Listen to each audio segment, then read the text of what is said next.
प्यारे बच्चों, पिछले वीडियो में हमने सामाजिक सुधार आंदोलन के उदय के कारण और ब्रह्म समाज और उसके संस्थापक राजा राम मोहन राय के बारे में अध्ययन किया। इस वीडियो में हम आर्य समाज और उसके संस्थापक दयानंद सरस्वती के बारे में अध्ययन करेंगे। जैसा कि आर्य समाज आंदोलन का उदय ब्रिटिश साम्राज्य एवं पाश्चात्य विचारधारा के प्रभावों की प्रतिक्रिया के रूप में हुआ। इसका मुख्य उद्देश्य हिंदू धर्म एवं समाज में कालांतर में अर्थात उस समय या तत्कालीन समय में आई रूढ़ियों को समाप्त कर वैदिक धर्म के शुद्ध रूप को पुनर्स्थापित करना था। अब हम आर्य समाज के संस्थापक स्वामी दयानंद सरस्वती के जीवन के बारे में अध्ययन करेंगे। आर्य समाज के संस्थापक स्वामी दयानंद सरस्वती का जन्म 1824 में गुजरात के मौरवी के पास टंकारा में एक ब्राह्मण परिवार में हुआ। इनके बचपन का नाम मूल शंकर था तथा इनके पिता अंबाशंकर वेदों के विद्वान थे। बचपन से ही दयानंद सरस्वती चिंतनशील थे अर्थात चिंतन किया करते थे। विभिन्न विचारों के रहस्य को जानने का प्रयास किया करते थे। 1860 में इनकी मथुरा में स्वामी विरजानंद से भेंट हुई। स्वामी दयानंद विरजानंद से प्रभावित होकर उनके शिष्य बन गए अर्थात उन्होंने स्वामी विरजानंद को अपना गुरु बना लिया। स्वामी दयानंद सरस्वती ने एक धर्म सुधारक एवं समाज सुधारक के रूप में देश के विभिन्न स्थानों का भ्रमण कर विभिन्न विद्वानों से शास्त्रार्थ किया। स्वामी दयानंद सरस्वती समाज सुधारक बंगाल के समाज सुधारक केशव चंद्र सेन के परामर्श पर अपने विचारों को संस्कृत के स्थान पर हिंदी में व्यक्त करना प्रारंभ कर दिया। उन्होंने अपने विचारों को हिंदी में लिखी पुस्तक सत्यार्थ प्रकाश में प्रकाशित किया या व्यक्त किया। दयानंद सरस्वती ने 1875 ईस्वी में बंबई में आर्य समाज की स्थापना की थी तथा इसके सिद्धांत एवं नियम बनाए। बाद में लाहौर में 1877 ईस्वी में आर्य समाज के सिद्धांत पुनः संपादित किए। अब हम दयानंद सरस्वती एवं आर्य समाज ने विभिन्न क्षेत्रों में जो कार्य किए उनके बारे में अध्ययन करेंगे। आर्य समाज ने समाज सुधार के कार्य करते हुए सामाजिक समता और समरसता की बात कही।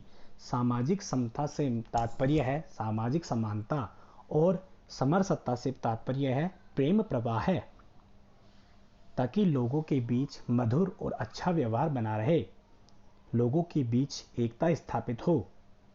आर्य समाज ने वर्ण व्यवस्था को जन्म के स्थान पर कर्म के स्थान पर माना अर्थात व्यक्ति अपने कर्म से बड़ा होता है ना कि जन्म से।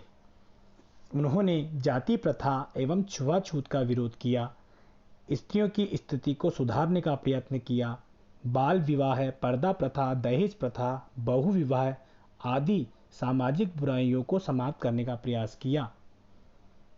विधवा स्त्रियों की स्थिति में सुधार लाने के लिए प्रयत्न किए।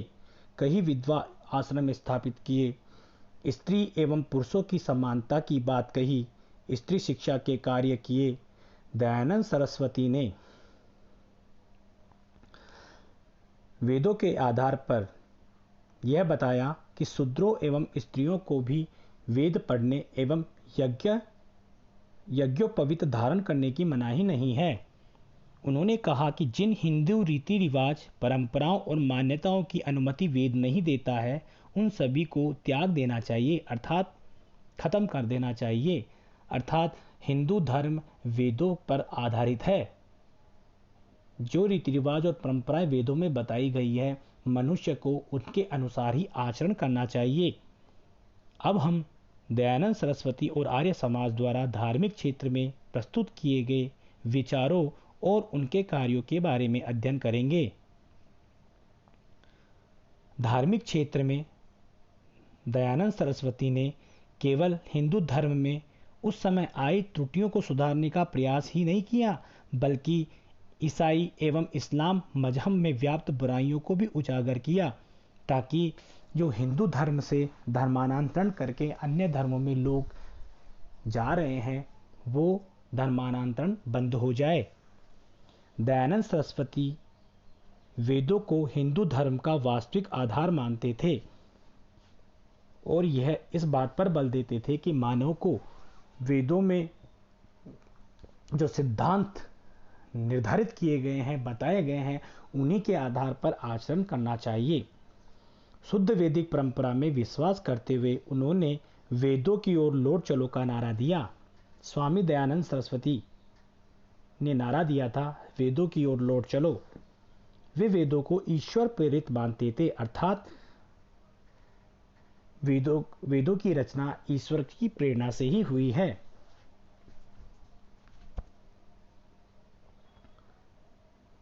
उनका तर्क था कि वेद की भाषा अत्यंत प्राचीन है।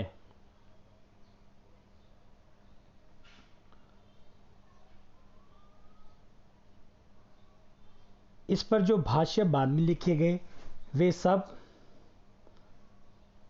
सत्य हो यह आवश्यक नहीं है। स्वामी दयानंद सरस्वती ने एवं उनके आर्य समाज ने बहुदेववाद, अवतारवाद, मूर्ति पूजा, पशु बलि आदि में विश्वास नहीं किया, कर्म कांडों एवं अंधविश्वासों का विरोध किया। उन्होंने ईश्वर को निराकार अर्थात जिसका कोई आकार न हो, सर्वशक्तिमान और सर्वव्यापक माना। सर्वव्यापक का अर्थ होता है जो हर जगह व्याप्त हो, जो हर जगह हो, तथा शुद्धि आंदोलन चलाया और इस आंदोलन के माध्यम से आर्य समाज ने मतांतरित हिंदुओं का शुद्धिकरण कर पुनः अपने मूल धर्म में शामिल किया, अर्थात वापस हिंदू धर्म में उनको शामिल किया। स्वामी दयानंद सरस्वती द्वारा विभिन्न राजनीतिक विचार भी प्रस्तुत किए गए। स्वामी दयानंद सरस्वती ने कहा कि विदेशी राज्य चाहे कितना भी अच्छा हो, लेकिन वह सुखदायक नहीं हो सकता, अर्थात बुरे से बुरा देशी राज्य अच्छे से अच्छे विदेशी राज्य से अच्छा है।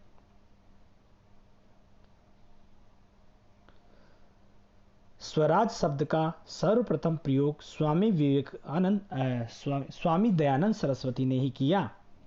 स्वराज शब्द का सबसे पहले प्रयोग स्वामी दयानंद सरस्वती ने ही किया। उन्होंने स्वदेशी, स्वराज्य, स्वभाषा, स्वाभिमान की बात कही। शिक्षा के क्षेत्र में भी आर्य समाज और दयानंद सरस्वती ने अनेक कार्य किए। जैसे स्वामी दयानंद सरस्वती के स्वर्गवास के बाद 1886 में लाहौर में दयानंद एंग्लो वैदिक स्कूल की स्थापना हुई, जो 1889 ईस्वी में दयानंद एंग्लो वैदिक स्कूल के रूप में अस्तित्व में आया और ऐसे ही विभिन्न दयानंद एंग्लो वैदिक संस्थाओं का विस्तार विभिन्न जगहों पर किया गया, देश के विभिन्न भागों में किया गया। पाश्चात्य शिक्षा पद्धति को लेकर या पाश्चात्य शिक्षा पद्धति से ज्ञान दिए जाने को लेकर आर्य समाज में मतभेद भी हो गया था। वैदिक शिक्षा पद्धति से शिक्षा प्रदान करने के लिए, अर्थात जो पद्धति वेदों में बताई गई है उसके आधार पर शिक्षा प्रदान करने के लिए 1902 में हरिद्वार के पास कांगड़ी में गुरुकुल स्थापित किया गया। तो दयानंद एंग्लो वैदिक संस्था एवं गुरुकुल कांगड़ी दोनों ने भारतीय संस्कृति की उपलब्धियों को बताते हुए भारतीयों के मन में आत्मगौरव का भाव उत्पन्न किया तथा अंधविश्वासों को दूर करने का प्रयास किया, कुरीतियों को समाप्त करने का प्रयास किया और धर्म एवं समाज में सुधार लाने के कार्य किए। इसके अलावा स्वामी दयानंद सरस्वती ने हिंदी को राष्ट्रभाषा के रूप में स्थापित करने का प्रयास किया। तो इस प्रकार हमने दयानंद सरस्वती और आर्य समाज द्वारा किए गए कार्यों के बारे में जाना। अब हम स्वामी विवेकानंद और उनके रामकृष्ण मिशन के बारे में अध्ययन करेंगे। स्वामी विवेकानंद जिसका जन्म 12 जनवरी 1863 में कलकत्ता में हुआ। इनके बचपन का नाम नरेंद्र नाथ दत्त था तथा इनके पिता का नाम विश्वनाथ दत्त और माता का नाम भुवनेश्वरी देवी था। इन्होंने कलकत्ता विश्वविद्यालय से स्नातक किया, अर्थात बीए, बीकॉम, बीएससी, ये जो कोर्स कर लेता है उसे स्नातक कहा जाता है। स्वामी विवेकानंद अपनी धार्मिक और आध्यात्मिक जिज्ञासा के कारण ही रामकृष्ण परमहंस के संपर्क में आए थे। वे कलकत्ता में दक्षिणेश्वर मंदिर के पुजारी थे। उनकी हिंदू धर्म में गहरी आस्था थी और ईश्वर प्राप्ति के लिए वे निस्वार्थ भक्ति भावना पर बल देते थे। वे सभी पंथों की, सभी धर्मों की मौलिक एकता में विश्वास करते थे। उन्हीं के विचारों से प्रभावित होकर स्वामी विवेकानंद उनके शिष्य बन गए थे और 1886 में रामकृष्ण की मृत्यु के बाद विवेकानंद ने संन्यास ग्रहण कर लिया और भारत के विभिन्न स्थानों का भ्रमण किया, धार्मिक ग्रंथों का गहन अध्ययन किया और हिंदू धर्म, संस्कृति और दर्शन का प्रचार किया। खेतड़ी के महाराजा के सहयोग से 1893 में विवेकानंद शिकागो में, अमेरिका के शिकागो शहर में विश्व धर्म संसद में भाग लेने के लिए गए। सितंबर 1893 में विश्व धर्म सम्मेलन में उन्होंने अपना प्रसिद्ध भाषण प्रिय भाइयों एवं बहनों के संबोधन से प्रारंभ किया, जिससे कि वहां के लोग उनसे बहुत प्रभावित हुए। अपने भाषण से उन्होंने भारतीय संस्कृति एवं धर्म की महत्ता को बड़े प्रभावशाली तरीके से पश्चिमी जगत के समक्ष रखा। अपने आख्यान द्वारा उन्होंने बौद्धिक, आध्यात्मिक एवं धार्मिक समृद्धता को प्रमाणित किया। इनके संबंध में अमेरिका के समाचार पत्र न्यूयॉर्क हेरल्ड ने लिखा कि शिकागो धर्म सम्मेलन में विवेकानंद ही सर्वश्रेष्ठ व्यक्ति थे। उनके भाषण को सुनने के बाद ऐसा लगता है कि भारत जैसे समुन्नत राष्ट्र में ईसाई प्रचारकों को भेजा जाना कितनी मूर्खता की बात है। उसके बाद उन्होंने अमेरिका में, इंग्लैंड में, विभिन्न यूरोपीय देशों में, अमेरिकी देशों में घूम घूम कर हिंदू धर्म एवं संस्कृति एवं साहित्य का प्रचार किया। फिर साथ ही 1896 में न्यूयॉर्क में वेदांत सोसाइटी की उन्होंने स्थापना की। 5 मई 1897 में स्वामी विवेकानंद ने वेलूर में रामकृष्ण मिशन की स्थापना की। रामकृष्ण मिशन की स्थापना स्वामी विवेकानंद ने अपने गुरु रामकृष्ण परमहंस के नाम पर की तथा इसकी शाखाएं भारत के विभिन्न भागों और विदेशों में भी खोली।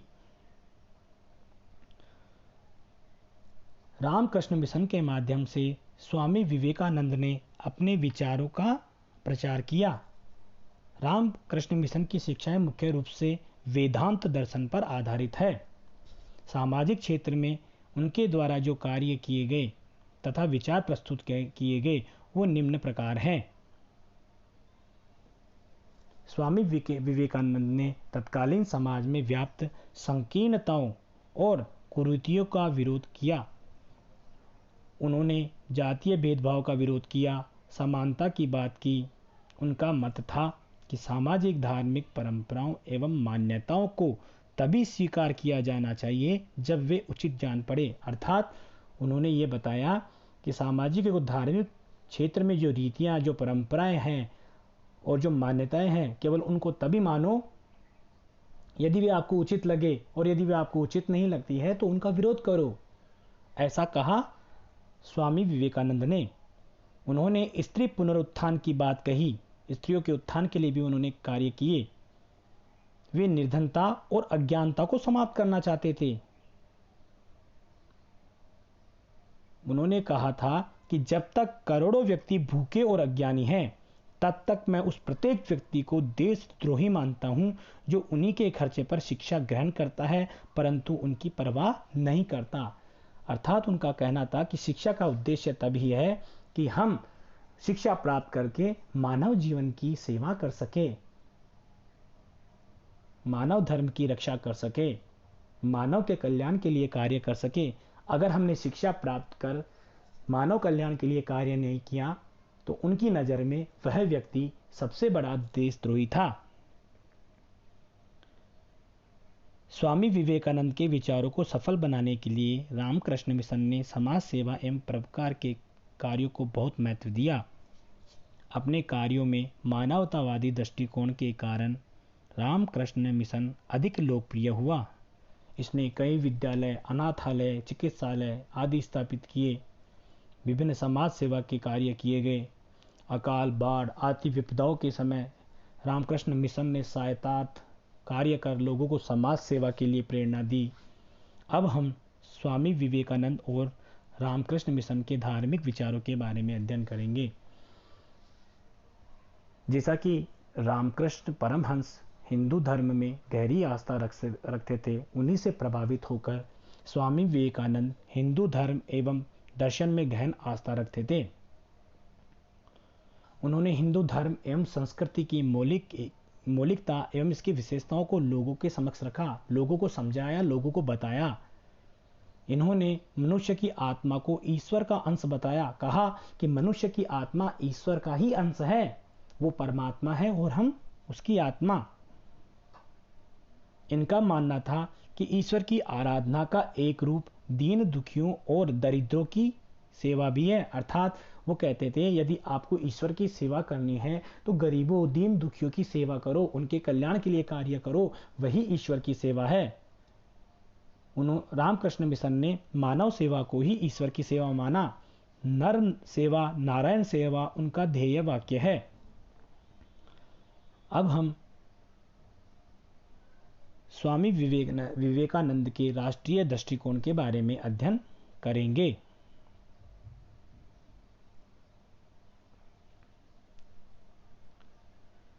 स्वामी विवेकानंद ने राष्ट्रीय भावना के विकास में महत्वपूर्ण योगदान दिया।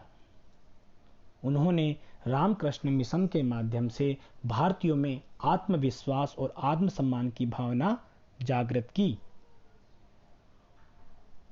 और इसी भावना से प्रेरित होकर भारतीय युवाओं ने भारतीय स्वतंत्रता संग्राम की ओर प्रेरित किया। उन्होंने स्वतंत्रता, समानता, स्वतंत्र चिंतन की बात कर युवाओं को नई दिशा प्रदान की।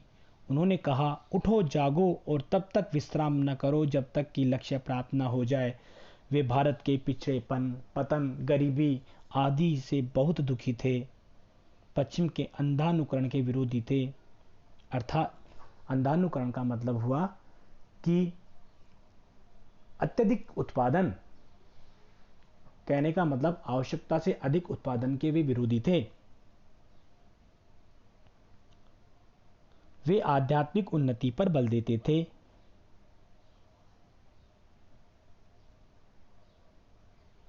उन्होंने पूरे विश्व में हिंदू धर्म और दर्शन को प्रसारित कर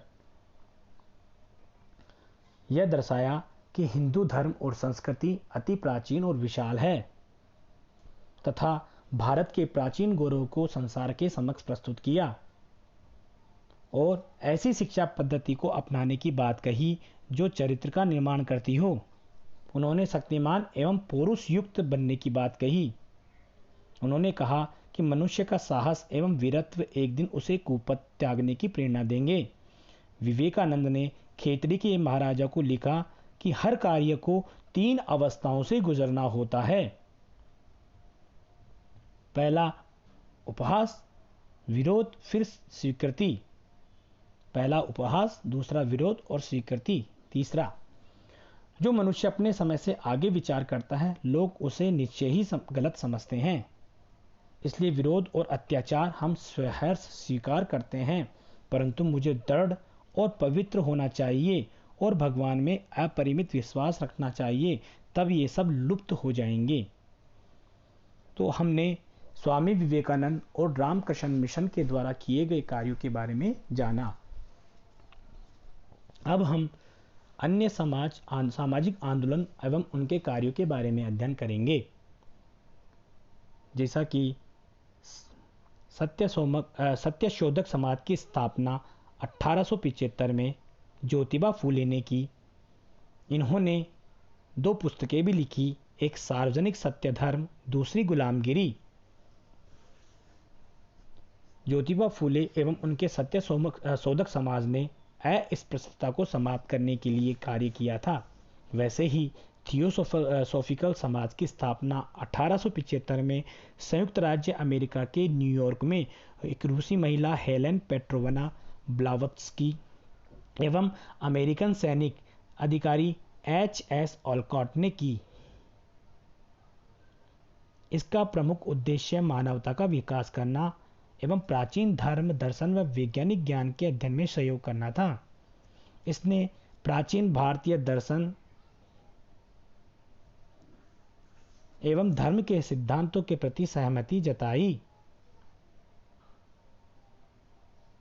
एक अन्य सामाजिक आंदोलन यंग बंगाल आंदोलन का नेतृत्व हेनरी विलियम डेरोजियो ने किया। इन्होंने स्वतंत्रता एवं समानता की बात कही। सिख सुधार आंदोलन में पंजाब के 1920-21 में चलाया गया अकाली आंदोलन प्रमुख था। इसका उद्देश्य गुरुद्वारों के प्रबंध में सुधार करना था। इन सामाजिक आंदोलनों के अतिरिक्त अन्य धर्मों जैसे मुस्लिम में और पारसियों में भी सुधार आंदोलन शुरू हुए। जैसे इस्लाम धर्म में अहमदिया आंदोलन, जिसके प्रवर्तक थे गुलाम अहमद कादियानी, और इसका मुख्य केंद्र था पंजाब का गुरदासपुर जिले में कादिया नगर। अहमदिया आंदोलन ने पाश्चात्य शिक्षा का विरोध करते हुए इस्लामी सिद्धांतों को स्थापित करने की बात कही। यह आंदोलन पाश्चात्य प्रभाव का विरोध करता था। वैसे ही इस्लाम धर्म में एक अन्य आंदोलन अलीगढ़ आंदोलन था। यह आंदोलन सर सैयद अहमद खान ने अपने समूह के माध्यम से अलीगढ़ में चलाया था। सर सैयद अहमद खान आधुनिक पाश्चात्य शिक्षा को अपनाने की बात करते थे। फारसी सामाजिक सुधार आंदोलनों में रहनुमाई मजदायासन सभा महत्वपूर्ण थी। इसकी स्थापना 1851 ईस्वी में नौरोजी फरदौनजी, दादाभाई नौरोजी, एस बंगाली आदि के प्रयासों से हुई। यह पारसी समाज में व्याप्त रूढ़ियों का विरोध किया करते थे। अब हम इन आंदोलन का जो प्रभाव पड़ा उसके बारे में थोड़ी चर्चा कर लेते हैं। इन सभी सामाजिक आंदोलन के प्रयास से कई कानून बने, जैसे सती प्रथा, शिशु हत्या आदि पर प्रतिबंध लगाया गया। 1829 में सती प्रथा विरोधी कानून, 1856 ईस्वी में विधवा पुनर्विवाह कानून बना। 1856 में जो विधवा पुनर्विवाह कानून बना था, विधवा पुनर्विवाह अधिनियम बनने में ईश्वर चंद्र विद्यासागर की महत्वपूर्ण भूमिका रही।